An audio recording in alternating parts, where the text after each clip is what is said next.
Alright guys, we're going to do a quick review of the Ancel FD700, the dedicated Ford scan or hand unit, handheld I should say. It's a multi-system scanner, so it's not just for Ford. You can actually hook up and look at other things, but it's mainly tailored for the Ford vehicles. But it does do other vehicles as well. You can get into data logging, you can look at stuff like that. But when you're trying to, actuate electronic parking brakes, or, do a sync test where you want it to go in and go out and make sure the motor and stuff's functioning, some of the diesel stuff with the regen after treatment stuff. This is just a basic, one of the most common Ford vehicles on the road.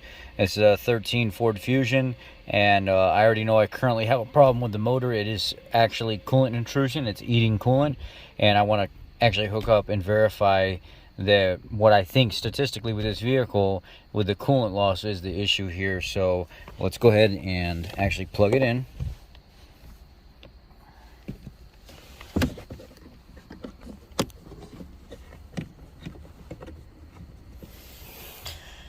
Plug it in.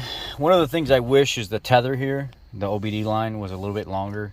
It's kind of difficult when you're in trucks to actually feel comfortable without having to lean too far forward. You can either go standard OBD here, or you can go right into force. So let's just try standard OBD first. Standard OBD, and key forward. Turn this AC off. It's showing check engine lights on. DTCs in the ECU is 1. It says readiness in A2, data stream 38, ignition spark, protocol can. So if I want to read codes, the vehicle's code is defined by the manufacturer. Please hit OK to select the manufacturer. OK. Ford. So it's saying a P1299 is a cylinder head over temperature protection active. So that would be a key indication of the coolant loss that I'm seeing in the reservoir. And cylinder head over temperature protection active as well. And let's back out of here.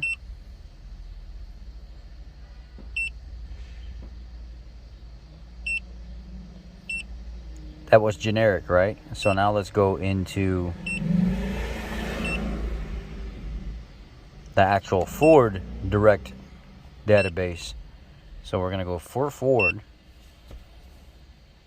When the feedback function, when the test function is abnormal, please use the feedback function tool. Set up, start recording to save and test. Test records. Then use the upgrade tool to export the file. Mail the file at last. Press OK to continue. Let's just go ahead and go through this. We don't need this anymore. Identify the vehicle. Just hit OK. Quick step. OK, Fusion 1.6 liter. Good. 2013. Good. Direct injection. And then we'll do a Ford system scan. And it's going to go through and look at every single module for the Ford system scan. Then it's going to give you a listing at the end.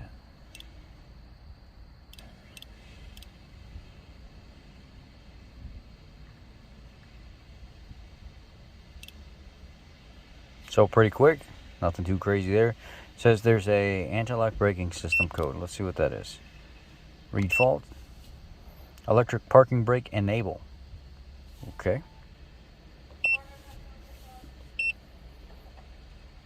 We'll erase that code.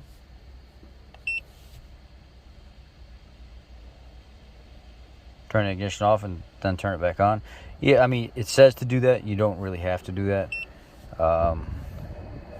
But it's okay to follow the instructions. Please do that. Don't do what I do. I've used so many of these before that I know exactly what's going to happen.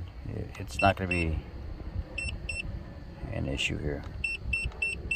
Powertrain control module. Let's see what's going on in here. Read fault codes. Cylinder head over temp. Protection active. Engine coolant level low. So on the generic OBD side, yes, it did give us codes, but it didn't give us what that second code was. It listed the first code as 2, but if you go into the Ford dedicated reading side, it gives you the actual engine coolant level low and cylinder head overheat protection code. And I did notice the reservoir was low. These 1.6 liter EcoBoosts, they are inherent for actually coolant intrusion, so they only fix for that is actually putting a long block in it with the updated block, so the motor's not eating coolant. It does have 135,165 miles on this vehicle, so it's a lot of miles. It's pretty impressive that it made it that long without having any issues. If we want to go look at data stream,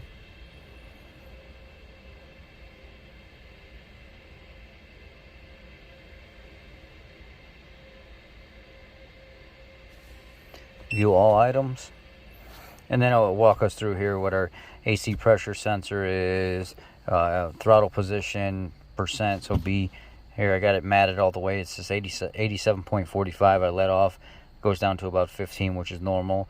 Most of the Ford vehicles are on a 15 no acceleration and 87 wide open or 85 wide open throttle. So there is that there. Then you can scroll through.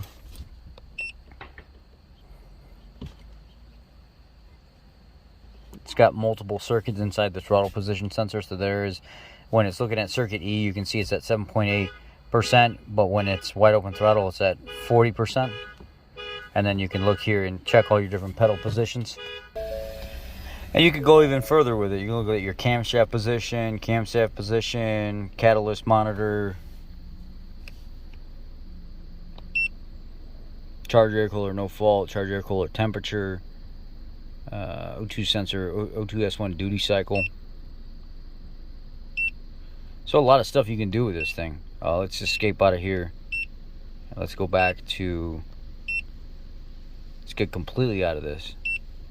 And let's go to special no, I don't want that. Let's go to special functions.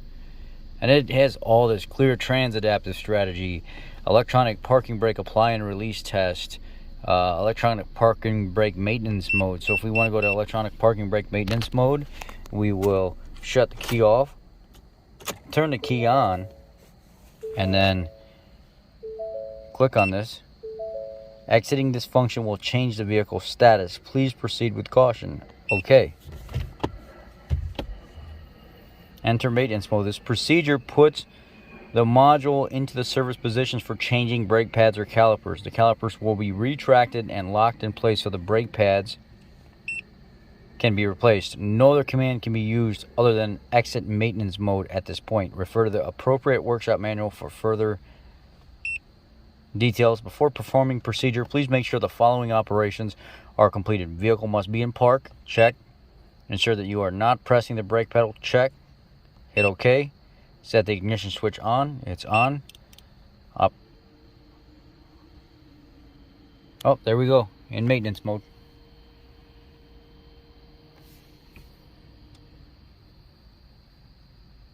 Complete the necessary service work.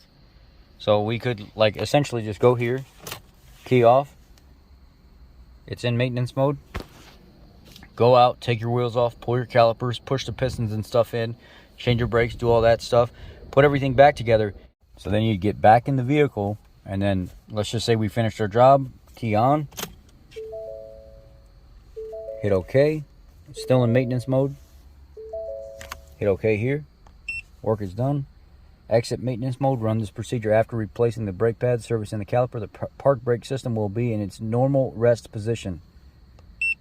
The procedure triggers a calibration and run the resets maintenance mode lock. This is the only command which can be executed after entering maintenance mode. Refer to the appropriate workshop manual for further details. Hit OK. Okay, put the parking brake back to normal.